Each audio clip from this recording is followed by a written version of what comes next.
गर्मी जोर शोर से है। जनता और नेता के बीच जो है वोट मांगने की सिलसिला, जनता से वार्ता करने की सिलसिला चालू हो गई है। इसी समय मुझे एक कविता याद आ रहा है। मैं उस कविता की कुछ पंक्तियां आप सभी से शेयर करना चाहूँगा। सुनिए कितनी मजेदार कविता। कवि ने कहा है, राजेंद्र राजन नाम है कवि का। उन्होंने कितनी शानदार कविता कही है। उन्होंने लिखा है कि आने वाले हैं शिकारी मेरे गांव में, आने वाले हैं शिकारी मेरे गांव में, जनता है चिंता की मारी मेरे गांव में। शिकारी वो किसको कहते हैं? वह शिकारी नेता को कह रहे हैं। और जनता जो है शिकारी के आने से यानी नेता के आने से खौफजदा है, चिंतित है। इस बात को कवि किस तरह कहते हैं, कैसे दर्शाते हैं, आइए हम सुनते हैं। फिर वहीं चौराहे होंगी, प्यासी आंख उठाए होंगी। फिर वहीं चौराहे होंगी जिस पर आज रोज नित्य आप मिला करते थे, प्यासी आंख उठाए होगी। वहां जो आए नेता आए होंगे और जनता जो जाएगी, वो दोनों एक दूसरे की प्यासे होंगे। जनता विकास की प्यासी होगी और नेता वोट का प्यासा होगा। तो बात कैसे लिखता है कवि ने कि सपने भी घिर आती होंगी, मीठी मीठी बातें होंगी। सपने दिखाए जाएंगे और फिर बातें जो है मीठी मीठी की जाएंगी। मालाएं पहनानी होंगी, फिर ताली बजवानी।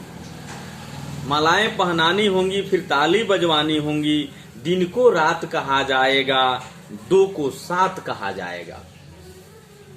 जब चुनाव की सरगर्मी तेज होगी तो दिन को रात कहा जाने लगेगा और दो को साथ कहा जाने लगेगा।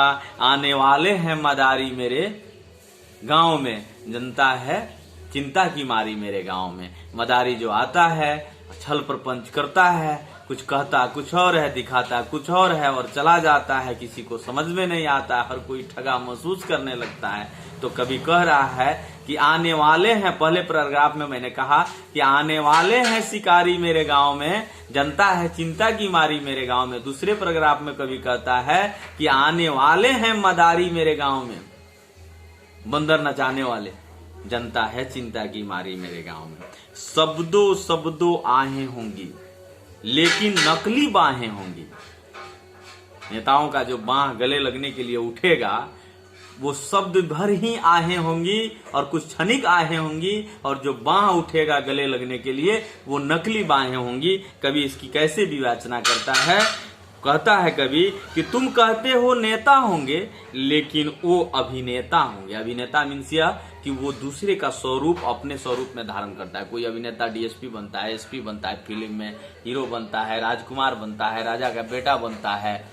तो अभिनेता अभिनय करता है, नेता नेतागिरी करता है, लेकिन नेतागिरी हो नहीं रहा है। जो नेता आएंगे वो केवल अभिनय करेंगे, वो अभिनेता होंगे। आप कहते हैं कि वो नेता होंगे, नहीं, ये झूठी बात है। वो अभिनेता होंगे।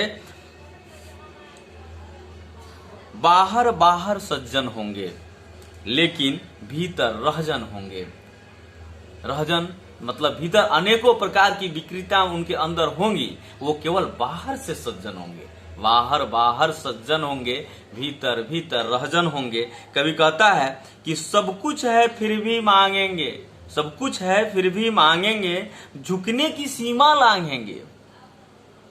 जो नेता आएंगे उनके पास सब कुछ है, फिर भी मांगेंगे वोट, लेकिन झुकने की भी सीमा लांघेंगे। झुकने की भी जो शिष्टाचार है, उस शिष्टाचार से भी आगे बढ़कर झुक जाएंगे।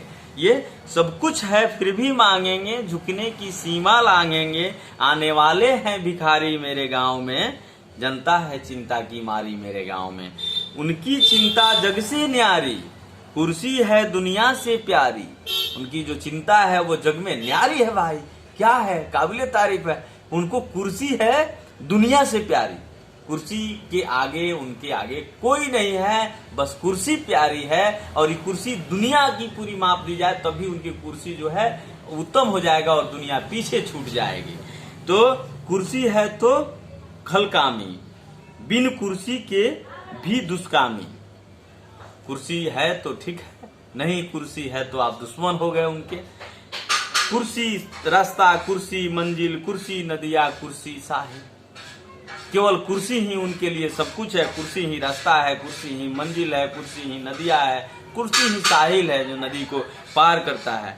कुर्सी पर ईमान लुटाएंगे, सब कुछ अपना दाव लगाएंगे, आने वाले हैं अंत में कड़े शब्द कवि कहता है। उसके लिए नहीं जो सही नेता हैं, सही नेताओं को बुरा नहीं मानना चाहिए, लेकिन उस क्वालिटी के जो नेता हैं उनके लिए अंत में कवि बड़े कठोर शब्दों का प्रयोग करता है। क्षमा करेंगे, कवि कहता है कि आने वाले हैं जुआरी मेरे गांव में, जनता है चिंता की मारी मेरे गांव में। धन्यवाद, थैंक यू।